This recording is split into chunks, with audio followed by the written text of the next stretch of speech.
দূর প্রাচ্যের প্রান্তে অবস্থিত কানান নগরীতে জন্ম নিয়েছিলেন এক নবী, ইউসুফ আলাইহিস সালাম। তিনি ছিলেন হযরত ইয়াকুব আলাইহিস সালামের পুত্র। নবুয়তের আলো যার রক্তে বহমান, সেই পরিবারেই জন্ম তার। ছোটবেলা থেকেই ইউসুফ আলাইহিস সালাম ছিলেন অসাধারণ রূপবান এবং প্রখর মেধাসম্পন্ন। তার রূপ দেখে যেন চাঁদও লজ্জা পেত। এক রাতে তিনি স্বপ্ন দেখলেন সূর্য, চাঁদ ও 11টি তারা তাকে সিজদা করছে। এই স্বপ্নের তাৎপর্য ছিল মহৎ ও অলৌকিক। পিতা ইয়াকুব আলাইহিস সালাম বুঝতে পেরেছিলেন এই পুত্রকে আল্লাহ বিশেষ কিছু বানাবেন। কিন্তু ইউসুফ আলাইহিস সালাম এর এই বিশিষ্টতা তার ভাইদের মনে জন্ম দেয় হিংসা। তারা তাকে গভীর কূপে ফেলে দেয় এবং পরে মিথ্যে বলে পিতার কাছে যে নেকড়ে তাকে খেয়ে ফেলেছে।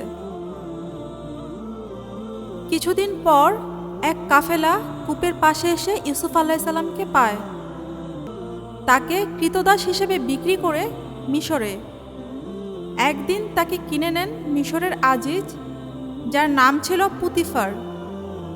তিনি ছিলেন মিশরের কোষাধ্যক্ষ অর্থাৎ অর্থমন্ত্রী। আজিজের স্ত্রী জুলাইখা ছিলেন মিশরের সবচেয়ে সুন্দরী, বুদ্ধিমতী ও ধনী রমণীদের একজন। ইউসুফ আলাইহিস সালামকে প্রাসাদে স্থান দেওয়া হয় এবং জুলেখা নিজেই তার দেখভালের দায়িত্ব নেন। কালের পরিক্রমায় ইউসুফ আলাইহিস সালামের রূপ, আচরণ ও পবিত্রতা দেখে জুলেখার মনে এক গভীর আকর্ষণ জন্ম নেয়। ইউসুফ আলাইহিস সালাম যখন যৌবনে পদার্পণ করলেন, তখন তার রূপ আরও উজ্জ্বল হয়ে উঠল। জুলেখা প্রতিদিন তার প্রতি আরও বেশি আকৃষ্ট হতে লাগলেন। সে বুঝতে পারছিল না কেন একজন দাস এমন পবিত্র, সংযমী ও দৃঢ়চেতা হতে পারে। একদিন যখন আজিজ বাইরে ছিলেন, জুলেখা সমস্ত দ্বার বন্ধ করে ইউসুফ আলাইহিস সালামকে ডাকলেন। তিনি প্রলোভন দেখিয়ে বললেন, হে ইউসুফ, আমি তোমাকে ভালোবাসি, আজ তুমি আমার সঙ্গে একান্ত হও। ইউসুফ আলাইহিস সালাম অবাক হয়ে তাকিয়ে বললেন, আল্লাহ মাফ করুন, আপনার স্বামী আমাকে আশ্রয় দিয়েছেন, আমি তার সাথে বিশ্বাসঘাতকতা করতে পারি না। জুলেখা দারুণ অপমানিত বোধ করলেন। ইউসুফ আলাইহিস সালাম পালিয়ে যেতে চাইলে তিনি তার জামা টেনে ধরলেন এবং জামার পেছনের দিক ছিঁড়ে গেল। ঠিক তখনই আজিজ ঘরে প্রবেশ করলেন। জুলেখা নিজের অপকর্ম লুকাতে ইউসুফ আলাইহিস সালাম এর বিরুদ্ধে অভিযোগ আনলেন যে তিনি তাকে লাঞ্ছিত করতে চেয়েছিলেন। কিন্তু তখন এক শিশু সাক্ষী দিল, যদি জামা সামনে থেকে ছেঁড়া হয় তাহলে ইউসুফ আলাইহিস সালাম দোষী, আর জামাটি যদি পেছন থেকে ছেঁড়া হয় তাহলে জুলেখাই মিথ্যাবাদী। জামা ছিল পেছন থেকে ছেঁড়া। আজিজ বুঝলেন যে ইউসুফ আলাইহিস সালাম সত্য, কিন্তু রাজ পরিবারের সম্মান রক্ষায় বিষয়টি চেপে রাখলেন। কিছুদিন পর শহরে এই ঘটনা ছড়িয়ে পড়ে প্রাসাদের অন্যান্য মেয়েদের কথোপকথনের মাধ্যমে। অন্যান্য নারী জুলেখাকে দোষারোপ করতে থাকে। তখন জুলেখা তাদের একটি দাওয়াতে আমন্ত্রণ জানান। প্রত্যেক নারীর হাতে একটি করে ছুরি দেন ও ইউসুফ আলাইহিস সালামকে ঘরে প্রবেশ করান। ইউসুফ আলাইহিস সালামকে নারীরা নিজেদের সামনে দিয়ে হাঁটতে দেখে এতটাই মুগ্ধ হয়ে যায় যে তারা নিজেদের হাত কেটে ফেলে। কেউ বলে, এ তো কোনো মানব নয়, এ তো এক ফেরেশতা, এতটাই সুন্দর সে। তবুও জুলেখা ইউসুফ আলাইহিস সালামকে অব্যাহতভাবে প্রলুব্ধ করতেই থাকেন। এক পর্যায়ে ইউসুফ আলাইহিস সালাম আল্লাহর কাছে দোয়া করেন, হে আমার প্রতিপালক, আমি কারাগারকে অধিক পছন্দ করি, যাহাতে আপনি আমাকে এই প্রলোভন থেকে রক্ষা করতে পারেন। আল্লাহ তার দোয়া কবুল করেন। ইউসুফ আলাইহিস সালাম নির্দোষ হয়েও কারাগারে প্রেরিত হন। কারাগারে ইউসুফ আলাইসাল্লাম দুটি কয়েদির স্বপ্নের ব্যাখ্যা দিয়ে তাদের আস্থা অর্জন করেন।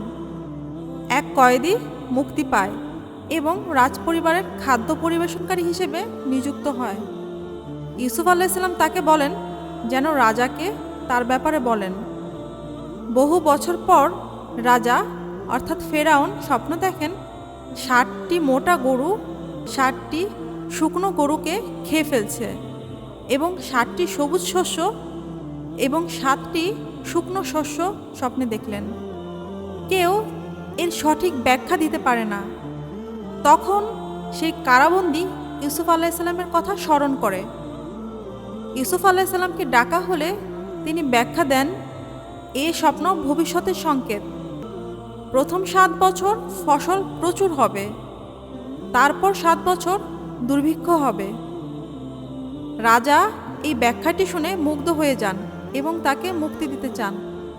কিন্তু ইউসুফ আলাইসাল্লাম বলেন, প্রথমে তার বিরুদ্ধে আনা অপবাদ মুছে দিতে হবে। তখন রাজা সমস্ত নারীদের জিজ্ঞাসা করেন।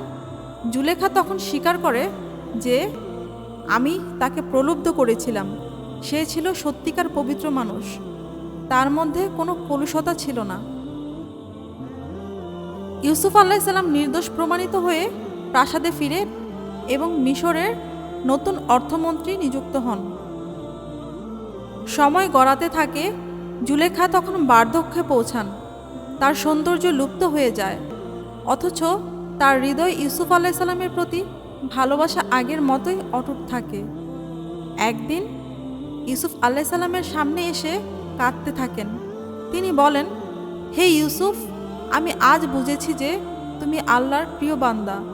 আমি গর্বিত নই, আমি অনুতপ্ত। ইউসুফ আলাইসাল্লাম বলেন, তুমি যদি তওবা করো এবং আল্লাহর পথে ফিরে আসো, আল্লাহ তোমাকে অবশ্যই ক্ষমা করে দিবেন। অনেকেই বলেন আল্লাহর কৃপায় জুলেখার যৌবন ফিরিয়ে দেওয়া হয়েছিল এবং ইউসুফ আলাইসাল্লাম তাকে বিয়ে করেছিলেন। তাদের এই মিলন ছিল দুনিয়ার প্রেমের এক অনন্য উদাহরণ, যেখানে প্রবৃত্তি ও ভালোবাসার মধ্যে জয় হয় পবিত্রতার। ইউসুফ আলাইসাল্লাম নবুয়তের দায়িত্ব পালন করে মানবজাতিকে শিক্ষা দেন আল্লাহর প্রতি নির্ভরতার, সংযমের এবং নৈতিকতার গুরুত্ব কতখানি। ইউসুফ আলাইসাল্লাম ও জুলেখার কাহিনী শুধু একটি প্রেম গাথা নয়, এটি আত্মসংযম, সততা, ঈমান ও আত্মশুদ্ধির এক চিরন্তন গল্প। যুগে যুগে এই গল্প মানুষকে শিক্ষা দিয়েছে, রূপের চেয়ে চরিত্র বড়, আর ভালোবাসার চেয়ে আল্লাহর সন্তুষ্টি সর্বোচ্চ।